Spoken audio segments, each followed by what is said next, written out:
Goazen Natxo Irigoyen eta Julen Oniebari paso ematera. Sarreran aurreratu dugun moduan, ikerketa bat burutu dute. Nafarroako eskolen jantokien aurren elikadura ikertu egin dute eta orain emaitzak ezagutuko ditugu.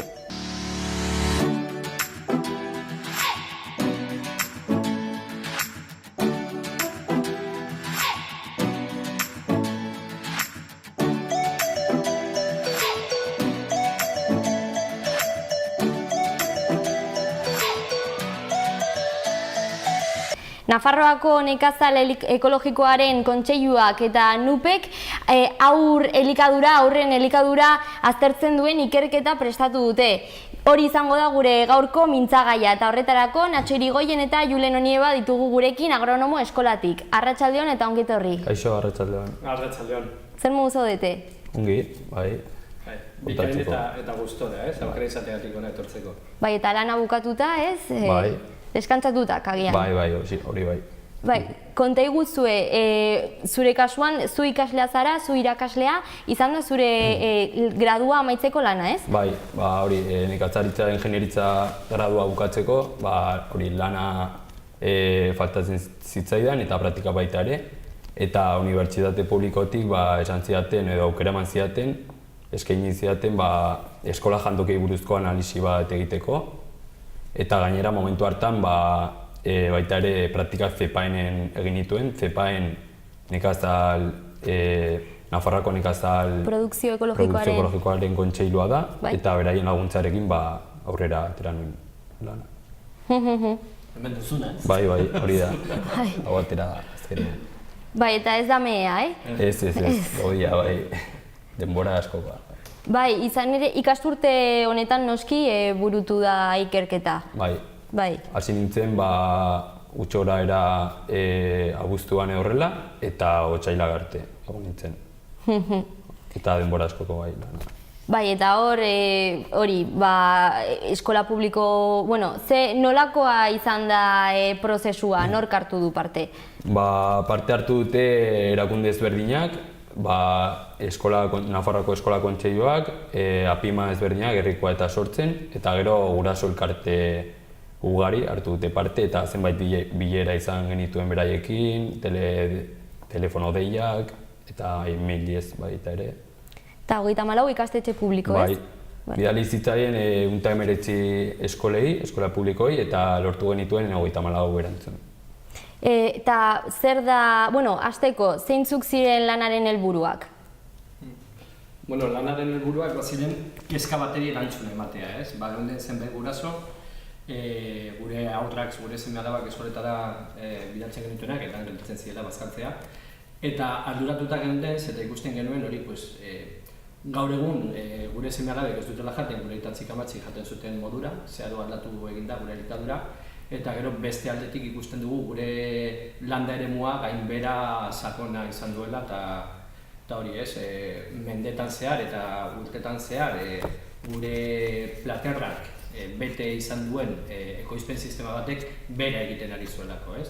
Orduan hori, horren inguruan hausnarketa bat egin genuen eta ikusten genuen baita ere elikadurarekin loturiko zenbait gaixotasun gero eta ugariagoak dira, ez? Alergiak diela, diabetesa dela, obesitatea dela, hori guztia batera hartuta ikusten genuen zer egin beharra zegoela. Horregatik jarri ginen harremanetan CEPAEN eta gure artean, UNAren artean, eta ikusi genuen aztertu behar zela nola oneri buelta eman modu batera edo bestera, bi behar horiek edo hiru behar horiek ikusita.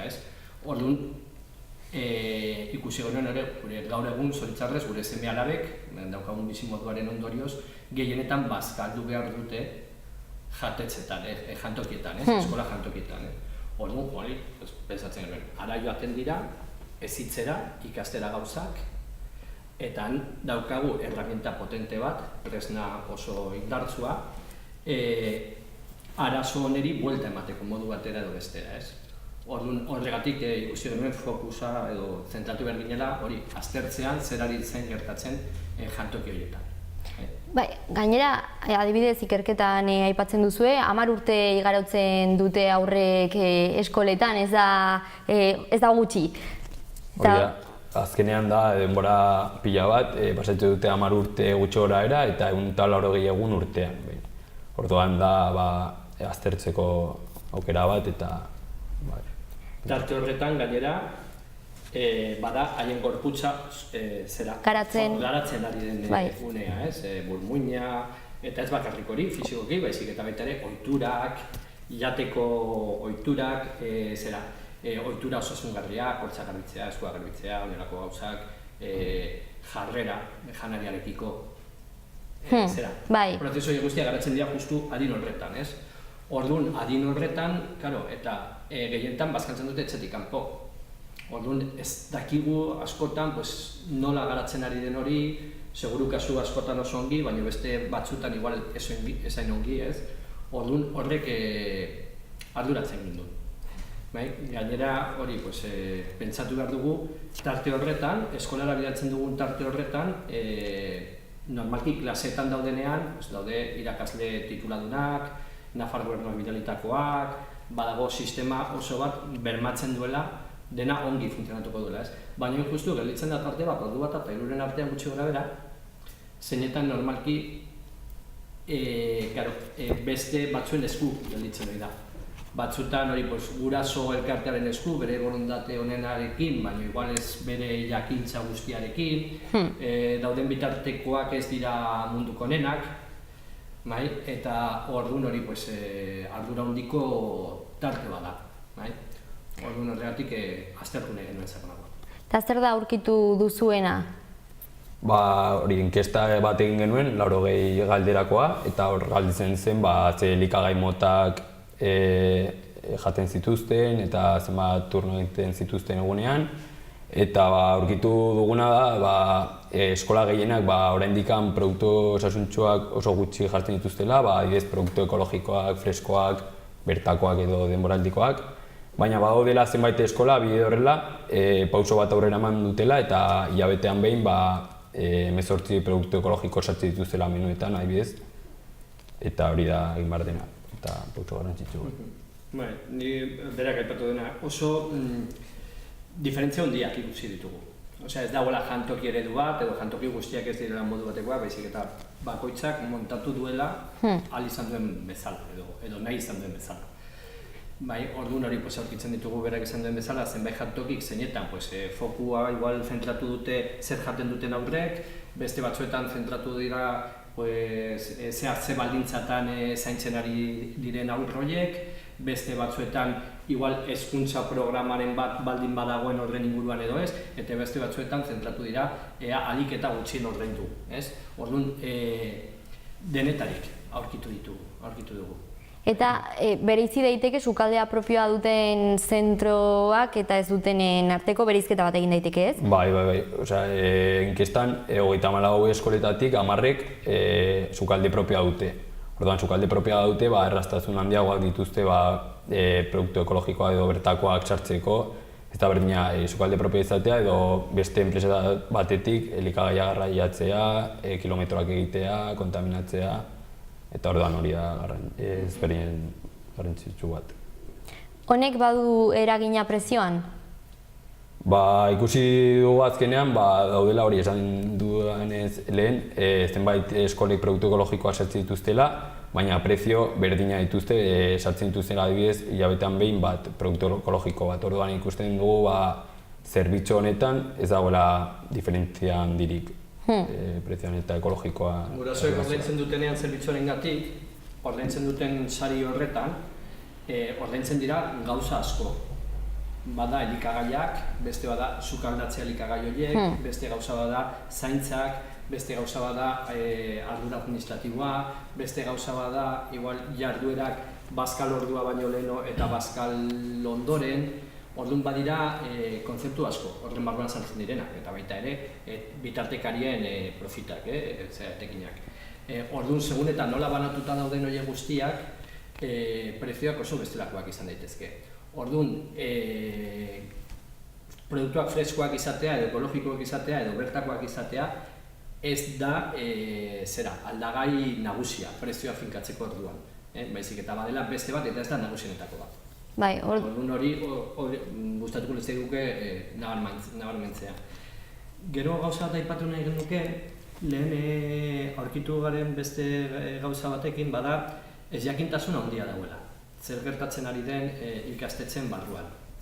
Zeren eta inkesta bidaltzen genienean, bazen oso inkesta luzea, zen bat galderaz? 80 galdera. 80 galdera, oso anitzak.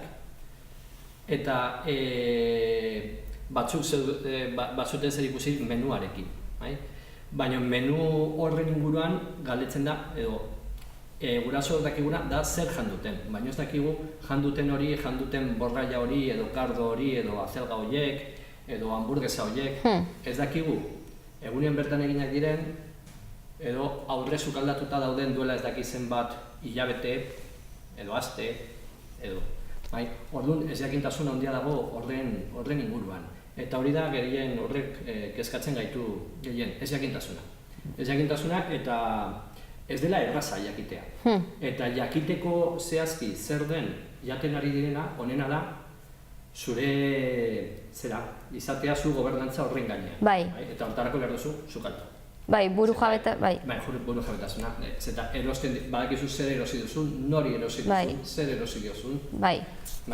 Baina beste bitartekari baten bidez egiten baldin bada, ikusten duzuna da, lapiko bat irekitzen dena eta ateratzen dira handik janari sukaldatuak, eta bai, igual, azelgak dira. Baina azelga horiek edo lekak dira. Eta leka horiek zer dian, barrokosekoak, pareko baratzetik ekarrita, ez dakit, pestizida ugari dazkate edo ekologikoan ekoiztuak izan dira, multinazional bateri dirua eman diote edo nire auzokideari dirua eman diote, hori ez dakigu. Bai, azkenean bertako tokiko sasoiko jaki freskoetan inbertitzeak suposatzen du hori, ez? Lehen esan duzu, kilometro zeroa eta orduan ingurumena zaintzea, baina ere gardentasuna bermatzen da ere, zer da jaten ari garenaz eta ekonomikoki noski hemengo ekonomia sustatzen da. Eta orduan ere ikusi duzuenarekin, eta esan duzu ere, azkenean diruaren kontua prezioak eragin gutxi du kalitatean. Bai. Gero beste gauza da, bertako izatearekin edo bertan sukalde izatearekin eta zuk burujabetasuna baldin badaukazu sartzen dituzu eta erabiltzen dituzu produktuengan, horrek ematen dizu aukera baita ere, edo erraztasunak txertatzeko hori guztia, elikadurak eta kurrikulunen barruan. Esan dut, beste irakasgaietan, klasetatik klasen barrenean ematen diren irakasgaietan, errezagoa da hori guztia barneratzea sukalde barruan.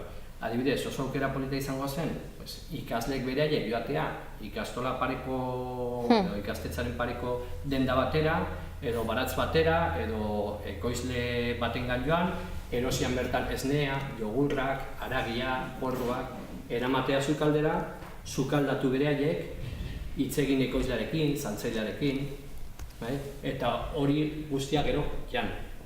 Orduan, hori egingo balute klase garaian, oso aukera ona izango zen lantzeko 1000 kontu. Ingurumena, gizartea, natura, elikadura. Bai, dena erlazionatuta dagoela. Esan duzu, garapena hor dago, aurrena ikasten ari dira, guztiz zuzeneko erlazioa dauka. Eta hor ere ikusi duzue, iruditu zait, langileria kopuruarekin ere arazoa egon daitekela, ez? Edo sukaldeen neurriarekin. Bai, ere begiratu ditu eskola bakoitzeko jantokian dagoen tamaina eta ikasle kopurua, eta ikusten da, adibidez, langile batek egin behar duela ardura 30 ikasle inguruan. Orduan, hor zailtasunak ditu ikasteko, ikasle bakoitzak zer egiten duen ikusteko eta bar, eta uste dugu ratio horiek txikitu behar direla, eta horrela hobeto egongo zela baita ere. Eta ere administrazioen esku hartu beharra aipatzen duzue? Bai, azkenan administrazioak paper garrantzitsuenetariko bat dauka, eta bada pliegoetan produktu ekologikoak, freskoak, bertakoak eta denboraldikoak bermatzeko eta hori positiboki puntuatzeko, adjudikatzeko momentuan. Inkluso kopuru kuota batzuk jartzea, ez lehitzen dituen lehiaketatan, jartzea, eguneko 20, eguneko 15, eguneko ez dakizen bat, gutxienez produktu freskoak, produktu ekologikoak, bertakoak. Kontutan hartu behar dugu, bada, eta hori gertatzen ari da Nafarroan gaur egun, badaude ikasle askok bere ikastaldi guztian zehar, bere 10 urte horiek irauten dituztenak gure hezkuntza sistema barruan, pues igual ez dutela barazki freskori jaten 10 urte horietan, bai? Zeta barazki freskoak sartzeko oso garrantzitsua da bertan sukalde izatea. Zeta bestela, bai, jango dute azelga, borraia eta bar, igual izango da izoztua, edo igual izango da konservazkoa. Eta sukalde zentralarekin lan egiten denean, zaila da produktu fresko horiek barruan sartzea. Orduan hortarako funtsezkoa, nahi balin badugu gure semeak, ez dakit, astean behin, barazki freskoa jatea, igual, edo ziurtatzen duzu, ez lehitzen duzunean, egon behar dela, edo igual ez dira egon. Eta susmoa dugu, kasu askotan ez daudela. Horrelako kasuak Nafarroan daude, baina ere eredugarritzat hartu dituzuen adibideak ere badaude, ez? Bai, zenbait adibide jarri ditugu lanan, berako herrian guraso elkarteak, Zulufraia izena dutenak, beraiek kontratu dute zerbitzuak eta beraiek egiten duten guztiak bertako produktuak eskolara eraman, produktu ekologikoak sartzea, eta orduan hori esan duenez Natxo lehen, ekonomia garatu egiten du, herriko ekonomia eta bertako ekonomia. Adibidez, esaten du, berak hango arduradunak esaten zuen bezala, gure seme-alabak patioan dauden bitartean ikusten dituzte behiak, haien esnekiak, gero jango dituzte guerdian, ez? Hori oso hau gutxik ezan aldute, ez? Lehen aipatzen zenula gobernuaren paperak, kopurua jartzez aparte egin alditu beste gauza asko. Eta horietako bat adibidez da azpiegiturak ziurtatzea. Dagoen arazoa da... Bai, neurria adibidez esan dugula. Bai, ikastetxe askotan ez dago sukalderik, ez dago ez da jangelarik. Dauden jateko aretoak, ez ziren jateko aretoak. Gertatzen dena hori duela gutxi arte oso jende gutxi gelditzen zen bazkaltzeko jantokitan, eta ikastetxe gehienetan ez ziren eraikitzen ez sukalderik eta ez da ere jantokirik. Gero, azken urte hauetan, gero eta aur gehiago gelditzen dira bazkaltzera, eta orduan, zer gertatzen da, habilitatu behar izan dira zenbait areto jantokirako pentsatuta ez zeudena, habilitatu behar dira jantoki bezala. Orduan zer gertatzen da, txikiak dira, ez dute igual argi naturalik, ez daude behar bezala tonduta, ez daukate komunik, ez daukate arazo asko dauzkate. Igual baziren garai batean irakasle gela, edo ikasketa gela, edo beste funtzio batzuk betetzen zituen, ez? Eta gero beste aldetik, beste gauza bat egin alduena Nafar gobernuak, edo gure agintariak egin alduten beste gauza bat da, ziurtatu edo erraztu, apoio eman irakaslei txertatu alizateko elikaduraren kontu hau guztia kurrikulunen barruan. Eskola programaren antzeko zerbait, baina egin ziteken zerbait antzeko elikadurarekin. Ikusita, arazo dauzkagun, osasunarekin, landa eremuaren garapenarekin. Orduan hori, uste dugu badela zerbait oso garrantzitsua dela, eta askotan hori, ordaintzen ari gara ahalik eta gutxien eta hazten ari gara arazoaz. Aurten 2019an urtarrilean foru dekretu bat ere aipatzen duzue. Bai, hori Nafarroako gobernuak pauso aurrera bat eman zuen baita ere, eta ezarri zuen dekretu bat kaloriak murrizteko kontuan edo koipeak baita ere, eta gutxitzeko elikagai horiek eskolan baita ere. Eta hori da egin behar dena pauso bat. Baina horretan, horren garapenean igual kontutan hartu beharko ziren beste irizpide batzuk, adibidez freskotasuna, ez dutela kontutan hartzen, bertakotasuna ez dutela kontutan hartzen, heziketa programak horren inguruan ez direla kontutan hartzen. Osea, bada aurrera pauso bat, baina bada aurrera pauso ikuspuntu nutrizionista aseptiko batetik.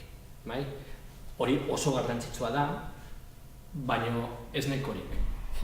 Uste dugu zerbait oso poliedrikoa dela eta ikuspuntu askotatik begiratu hartzaioa. Zerbait oso transbertsala delako. Eta ez da bakarrik zenbat kaloria eta egito baizik eta kaloria nondi datozen, zer eragina daukaten, hezkuntzarena planteatu duguna. Bai. Errealitatea aztertu duzue eta hor ekarpenak egin dituzue orain komentatzen ari zareten moduan proposamenak daude zuen aldetik. Zer nolako sentsazioarekin bukatu duzue lana amaitzerakoan? Oraindik lan asko dagoela, hobetzeko pila bat dagoela, baina gutxi goraera pixkanaka badaudela elkarte ezberdinak, apimak elkarteak, eta hobetzeko nahia dutela eta bere helburua, bere aurrek elikagai osasuntsuak jatea izaten dela, eta hori pixkanaka dagoela joaten, baina oraindik. Hala aipatzekoa dago, adibidez, sortu da hori, Jangela izeneko erakunde bat,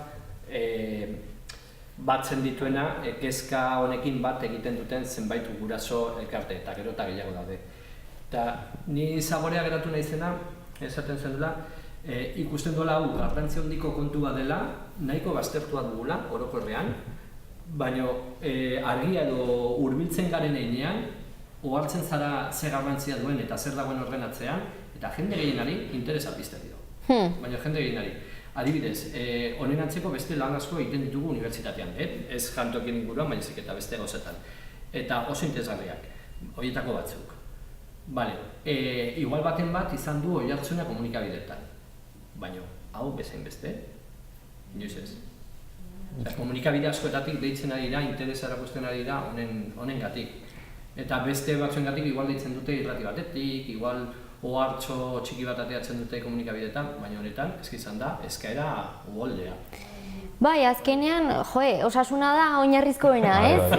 Eta gainera, hezkuntza ere txikitatik, hezkuntza inoiz ez dugu bukatzen ikasteaz, ez? Baina justo hortik hasi behar da, ez? Haurtzaroan, eta kriston garrantzia du gaia eta lana, noski. Bai. Ez dakit, aipatu ez den zerbait nabarmendu nahi duzuena edo azpimarratu zerbait?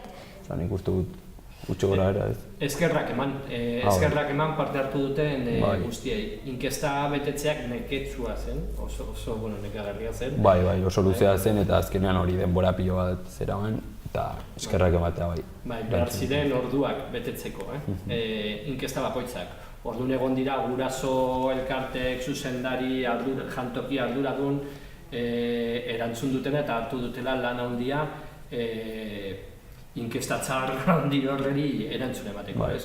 Orduan hori, eskertzea haiei, dudarik ez. Eta gero hezkuntza departamentuak baita ere harrera egin zigun eta lagundu egin zigun alzuen neurrian. Bai, eta gero zuen lana, gero inkesta hartu ondoren, gero datu guzti horiek ere horien irakurketa egin behar delako, eta iran mordoa. Eskerrik asko zuei ere egindako lanagatik eta gurekin egon izanagatik. Mi esker zuei baita ere. Mi esker. Hurrengora arte. Bale, agur.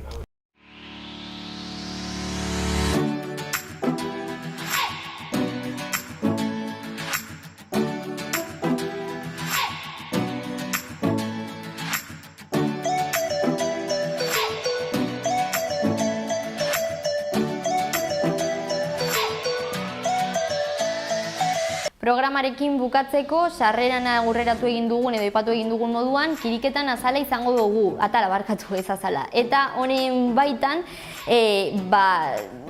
langileria kontuak. Handazelaiko langileria borrokan dabil lehian baldintzak hobetzeko. Zergatik ez galdu, oraingo kiriketan atala, eta honekin asteburu hona izan. Eskerrik asko Salva Telebista aukeratu izanagatik, eta hurrengora arte.